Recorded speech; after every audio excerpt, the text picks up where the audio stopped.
Sophia n'avait jamais cru en l'idée que l'amour devait suivre un chemin linéaire, une progression bien définie. Depuis sa jeunesse, elle avait toujours rejeté les idées préconçues sur la manière dont une relation devait être, sur la manière dont un couple devait fonctionner.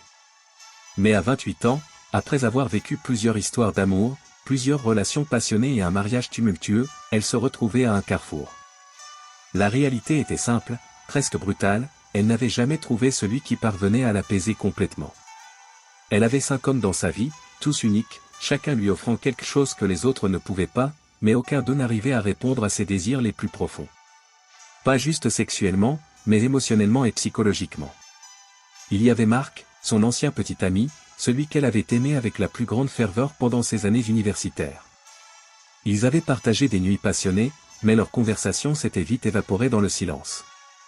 Marc avait toujours eu une approche purement physique de l'amour, n'ayant ni les mots ni l'intérêt pour nourrir son esprit.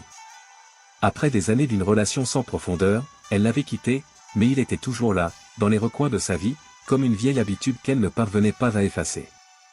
Puis il y avait Adam, un collègue de travail. Intelligent, charismatique et attentif, Adam avait la capacité de comprendre ses besoins, mais il était tout de même distant. Leur vie sexuelle était exquise, mais il y avait cette distance émotionnelle qui ne permettait pas de véritable connexion. Elle avait l'impression qu'il était là physiquement, mais pas totalement. Il se contentait d'un jeu de séduction sans jamais aller plus loin, de peur de perdre son indépendance. Ensuite, il y avait Simon, un ancien ami d'enfance, celui qui, selon Sophia, avait toujours été le plus sincère avec elle. Mais cette sincérité avait un prix. Simon était dévoué, mais il était aussi émotionnellement instable, et ses tentatives de lui donner ce qu'il pensait être de l'amour la laissaient souvent distante. Il semblait voir en elle quelque chose qu'elle n'était pas prête à lui offrir, un engagement total qu'elle n'était pas prête à donner. Sophia avait aussi rencontré Julien, un homme qu'elle avait rencontré lors d'un voyage à l'étranger. Leur connexion avait été presque magique, une attraction irrésistible, mais au fil du temps, elle se rendait compte que Julien, bien qu'un amant talentueux, avait une vision très différente de l'amour. Il était impulsif, parfois égoïste, et avait du mal à se connecter profondément.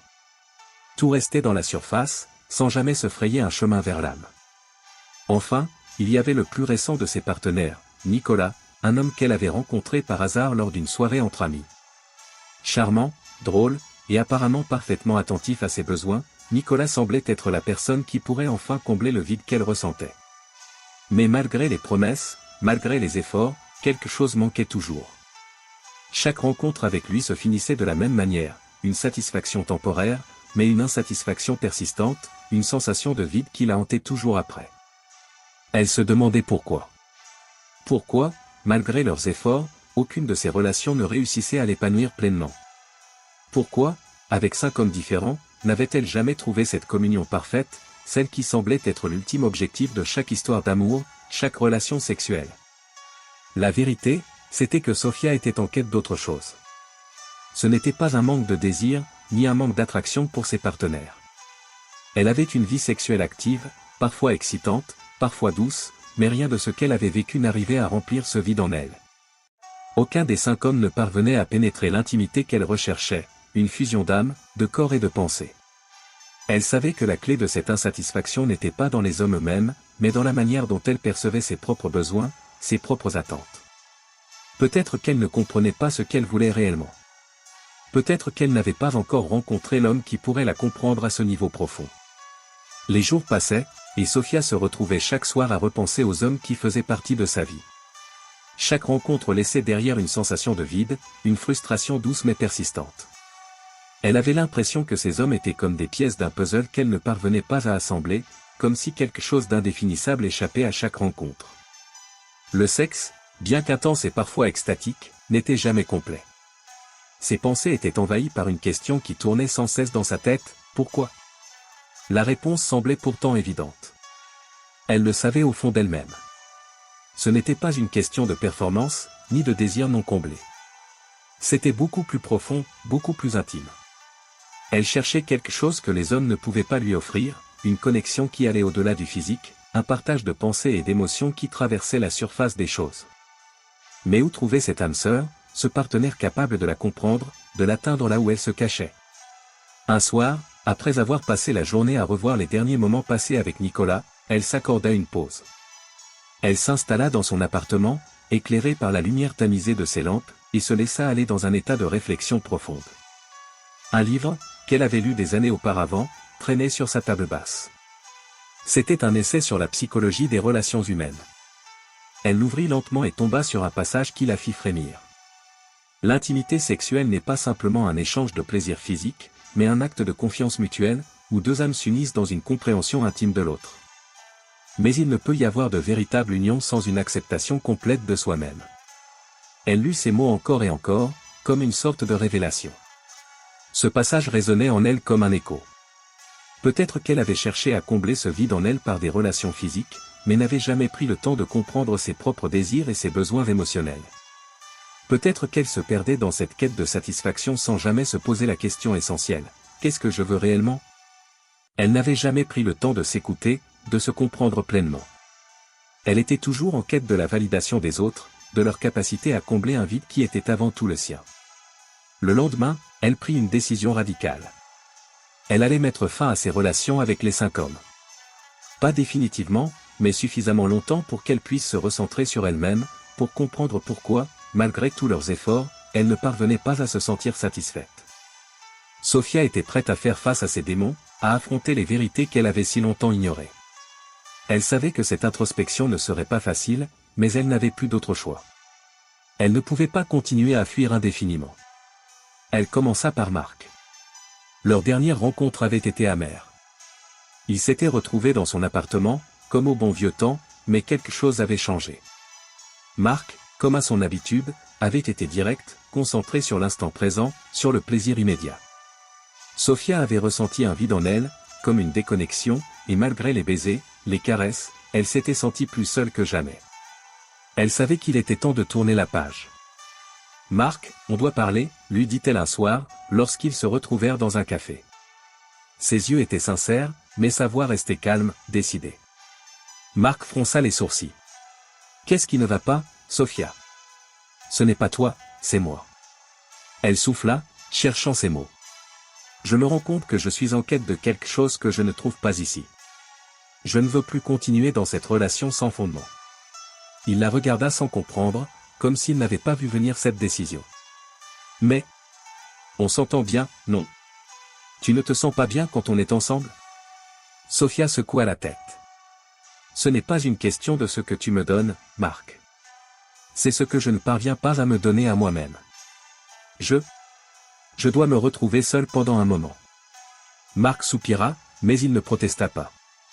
Il avait toujours été celui qui fuyait les confrontations, qui évitait les discussions profondes. Alors, il acquiesça simplement et partit.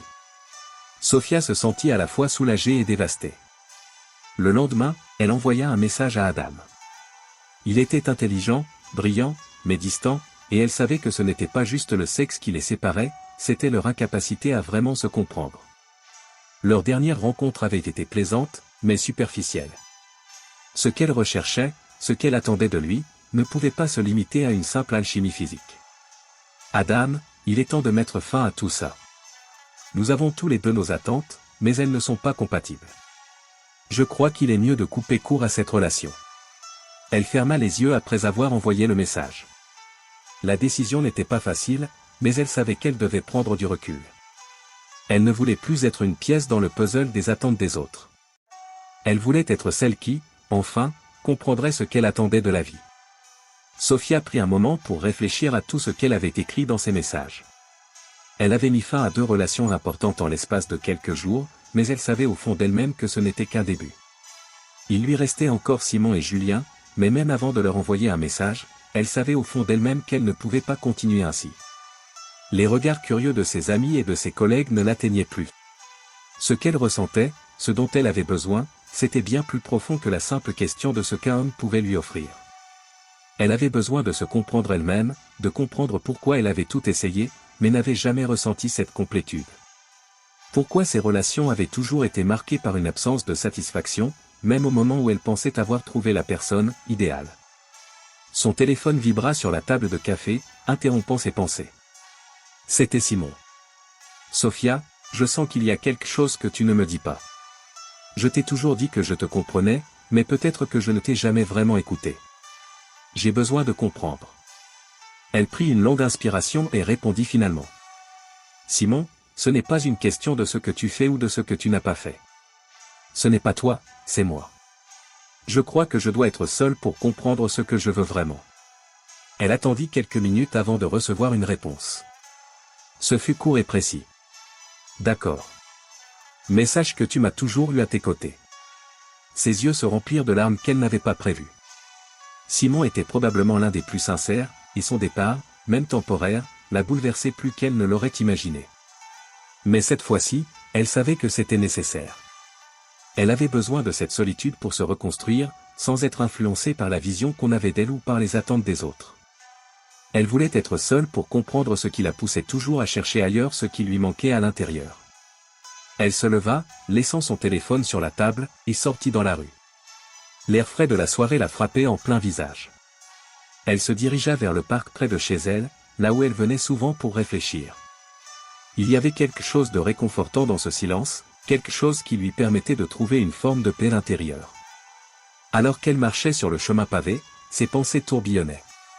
Chaque relation qu'elle avait vécue, chaque homme qui avait fait partie de sa vie, avait sa propre importance, mais aucun d'eux n'avait pu combler ce vide. Pourquoi ? Pourquoi se sentait-elle toujours insatisfaite, même après avoir été entourée de tant d'attention et de désir ?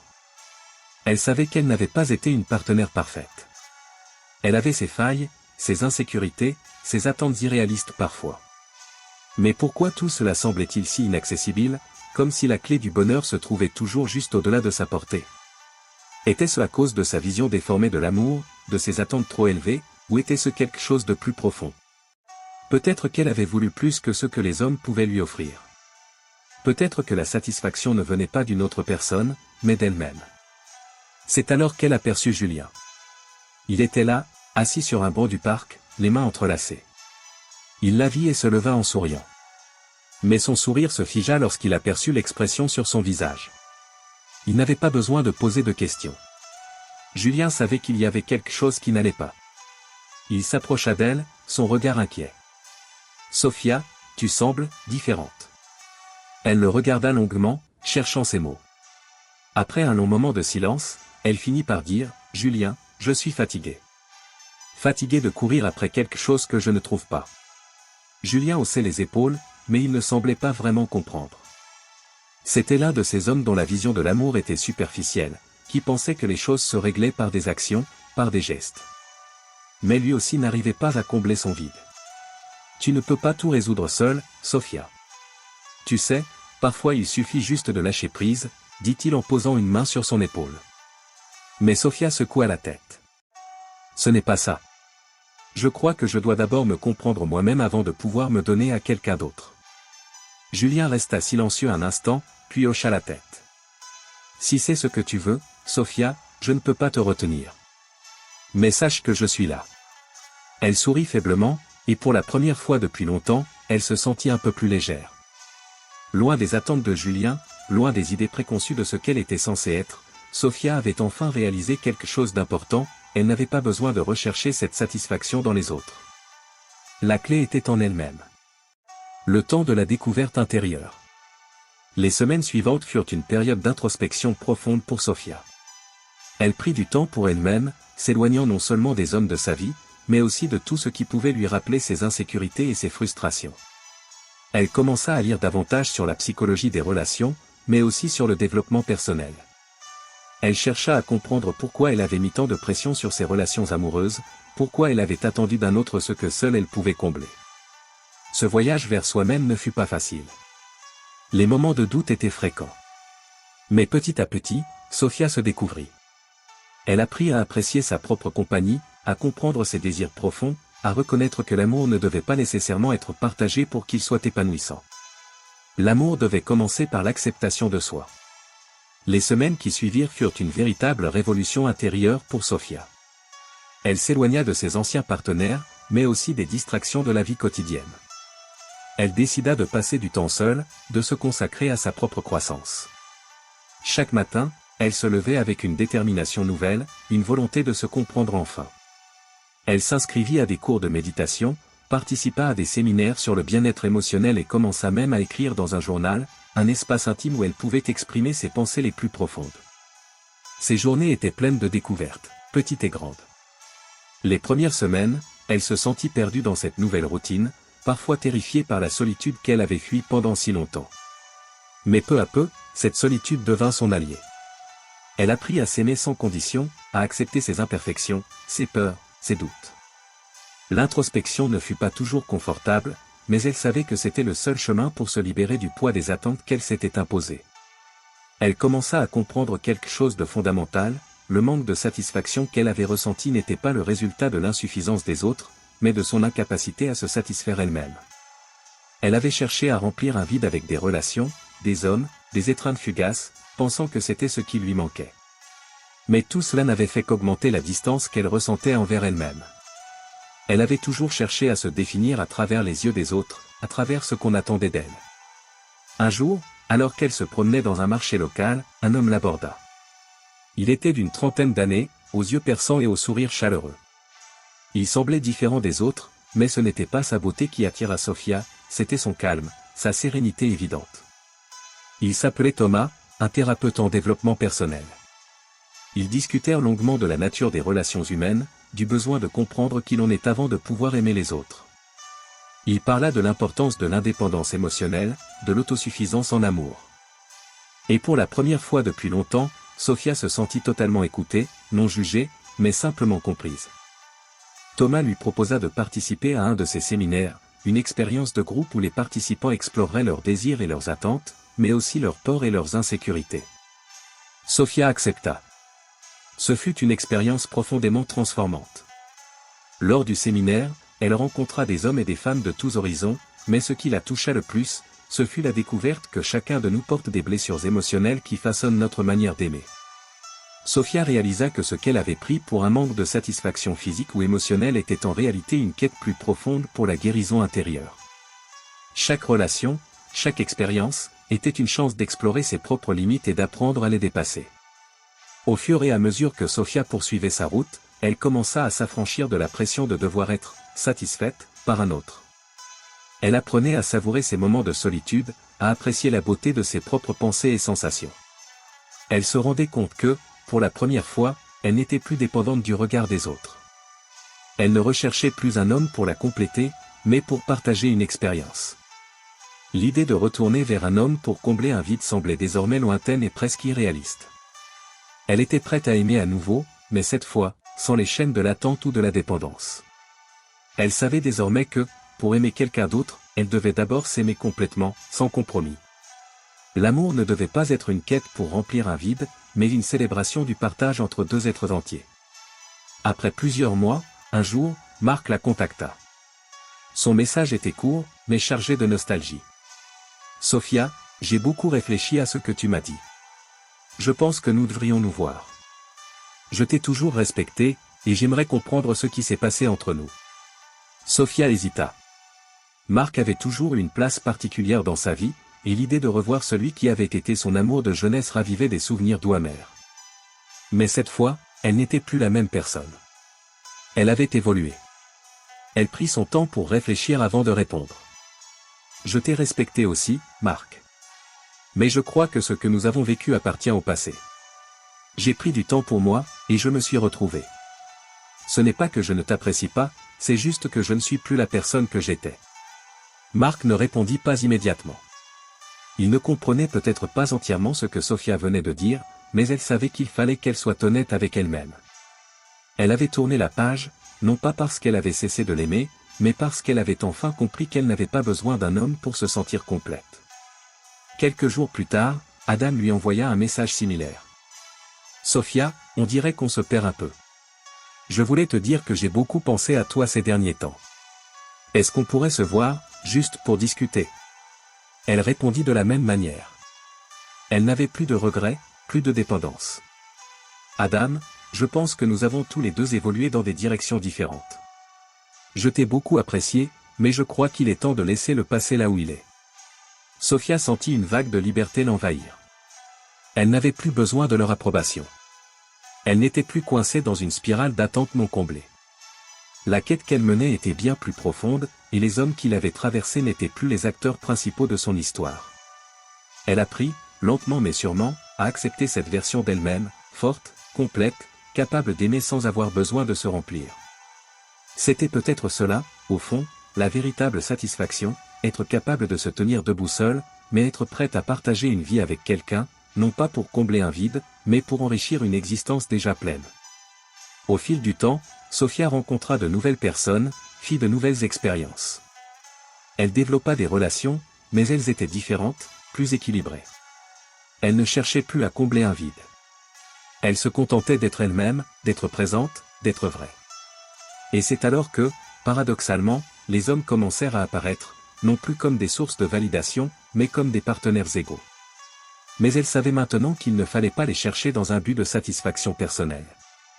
Ils venaient parce qu'ils étaient eux-mêmes complets, tout comme elle. Finalement, Sophia comprit que la satisfaction ne résidait pas dans les attentes qu'elle avait placées sur les autres, mais dans la manière dont elle avait appris à s'accepter et à s'aimer. Une fois qu'elle se fut rendue compte de cela, elle se sentit plus libre, plus sereine. Et peut-être, à ce moment-là, qu'elle était prête à vivre une relation, mais une relation où l'amour n'était plus une quête insatiable, mais un partage naturel entre deux âmes libres.